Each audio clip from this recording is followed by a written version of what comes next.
And we begin with a Fox News alert on what could be a game changer in this presidential race as voters in Indiana head to the polls in a contest that could give both frontrunners an almost unbeatable edge. Good morning to you on this Tuesday. I'm John Scott. And I'm Heather Doward, back in for Jenna Lee today. Ted Cruz has a whole lot at stake here, and he is campaigning hard, holding an event about 30 minutes from now. That's, of course, because the Hoosier State could be Senator Ted Cruz's last chance to stop Donald Trump from clinching the Republican nomination before the convention, and that's the key word.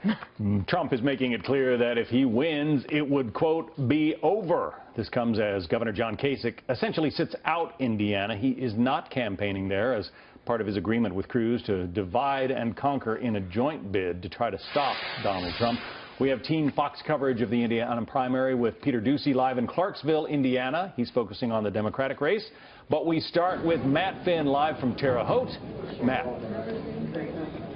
Good morning, John. We are in Vigo County. Vigo County, Indiana is considered one of the most accurate bellwether counties in all of the United States. Who these guys vote for typically becomes the president. They only got it wrong twice since 1888. We are in the county library. As you can see, the line is snaking up from the basement all the way up to the entry doors, a long line of people. This is the second location we were here in Vigo County today. We were just in a grocery store. Actually, people were standing in a beer aisle waiting to get in to vote. This perhaps a more traditional location. Here, this is a county-wide electric system. People in Vigo County can show up anywhere they want to vote. We ran into our friend Jim. Jim, what are some of the issues today in Vigo County that people are concerned about? Well, the normal things, the economy, naturally, the national defense, just the role of people. Personal view. Political correctness is going to destroy this country, so you probably know who I'm going to vote for. Why don't you go ahead and tell us anyways? It will be Mr. Trump. He's not afraid to say what he thinks. I think there's more of that needed in the country.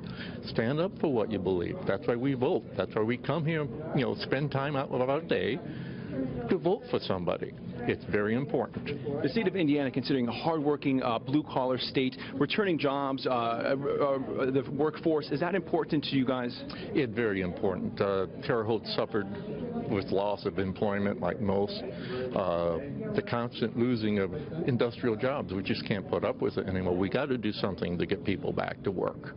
Jim, thank you for your time. And guys, when people are done voting, they get a receipt and they bring it to Annabelle here, and Annabelle places the receipts in this box, and that makes the final tally. Annabelle, how many total voters have we seen?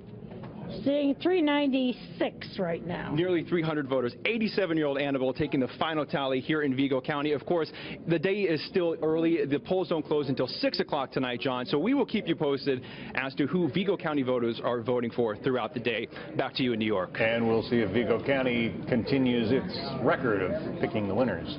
Matt, thanks very much. Matt Finn. For sure.